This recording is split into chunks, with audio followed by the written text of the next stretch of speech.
Banyak pria beranggapan bahwa wanita yang tidak setia hanyalah sosok yang tidak bernilai, memiliki kebiasaan buruk dari masa muda, atau bermoral dipertanyakan. Namun kenyataannya jauh lebih kompleks daripada itu. Ada 3 momen tertentu dalam kehidupan setiap wanita, bahkan yang paling setia dan berkomitmen sekalipun, ketika kerentanan emosionalnya mencapai tingkat ekstrem.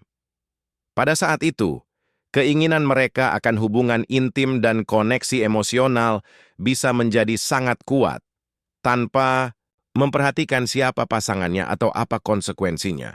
Dengan memahami 3 momen kunci ini beserta pemicunya, Anda akan mengerti mengapa wanita yang tampak bahagia dan stabil kadang melakukan kesalahan. Bahkan kesalahan besar yang sebelumnya tak pernah mereka bayangkan.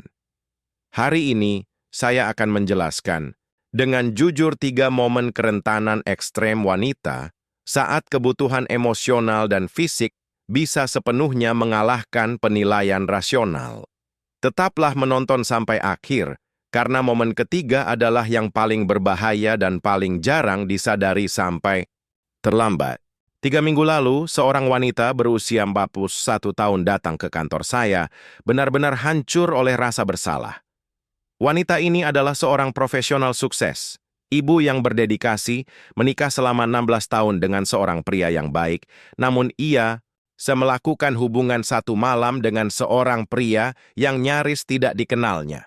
Sepanjang sesi, ia terus mengulang-ulang. Dokter Paulina, saya bukan orang seperti ini. Saya tidak pernah berpikir bisa melakukan hal semacam ini. Apa yang terjadi pada siapa saya sebenarnya? Saat saya menyelidiki kondisi persisnya, saya menemukan bahwa ia sedang berada di salah satu dari 3 momen kerentanan ekstrem yang akan saya bagikan hari ini. Keadaan emosional di mana kemampuan membuat keputusan rasional sepenuhnya hilang. Pernahkah Anda merasakan kesulitan akan koneksi begitu kuat hingga membuat Anda takut menghadapi keputusasaan sendiri? Momen pertama, perhatikan baik-baik. Karena di sini mulai terlihat pola yang sering diabaikan banyak orang. Setelah melahirkan, terutama selama masa pasca persalinan yang panjang, banyak wanita merasa kehilangan identitasnya sebagai seorang wanita dan hanya dikenal sebagai ibu. Dari pengalaman saya lebih dari 20 tahun bekerja dengan wanita, pasca persalinan bukan hanya soal perubahan hormon, tetapi merupakan krisis identitas yang mendalam, di mana seorang wanita bisa merasa tidak lagi terlihat sebagai makhluk seksual dan romantis. Selama berbulan-bulan setelah melahirkan, tubuhnya berubah, hidupnya berubah, prioritasnya berubah. Namun bagian dari dirinya tetap membutuhkan untuk merasa diinginkan sebagai seorang wanita, bukan hanya dihargai sebagai seorang ibu. Ketika pasangannya hanya melihatnya sebagai ibu dari anak-anaknya, ketika rayuan dan perhatian romantis hilang, ketika seks menjadi mekanis, dan ketika ia merasa sensualitas serta feminitasnya telah hilang sepenuhnya, tingkat kerentanannya meningkat drastis. Dalam kondisi ini, jika ada seorang pria yang menatapnya dengan ketertarikan tulus atau membuatnya merasa menarik dan diinginkan, pertahanannya bisa runtuh sepenuhnya. Saya memiliki banyak kasus memilukan tentang situasi seperti ini. Salah satu, pasien menangis kepada saya. Dokter, saya hanya seorang ibu selama 2 tahun. Suami saya mencintai saya, tetapi dia tidak lagi melihat saya. Ketika seorang pria di gym menggoda saya, dia membuat saya merasa menjadi seorang wanita lagi. Saya tidak merencanakannya, saya hanya sangat membutuhkan untuk merasa hidup sebagai wanita. Apakah Anda memahami bagaimana hilangnya identitas seksual dapat menciptakan kebutuhan yang sangat besar akan validasi? Namun, apa yang terjadi selanjutnya sama berisikonya. Momen kedua sangat umum, namun sering diabaikan. Ini terjadi ketika seorang wanita menghadapi krisis eksistensial, biasanya antara usia 35 hingga 45 tahun, saat ia mulai mempertanyakan, apakah ia memilih jalannya dengan benar? Krisis parubaya tidak hanya dialami pria, wanita mengalaminya dengan intensitas yang sama, bahkan terkadang lebih besar, meski manifestasinya berbeda. Pada fase ini, seorang wanita mungkin merasa telah terlalu banyak berkorban untuk keluarga, melewatkan peluang, atau hidupnya menjadi monoton dan dapat diprediksi. Ia ingin merasa hidup kembali, merasakan gairah, dan mengetahui bahwa ia masih memiliki pilihan. Seorang pasien berusia 43 tahun menceritakan, Dr. Paulina, suatu hari saya menyadari bahwa saya menjalani rutinitas yang sama selama 15 tahun. Ketika seorang pria membuat saya merasa sangat diinginkan, merasakan kupu-kupu di perut saya lagi. Itu seperti bangun dari mimpi.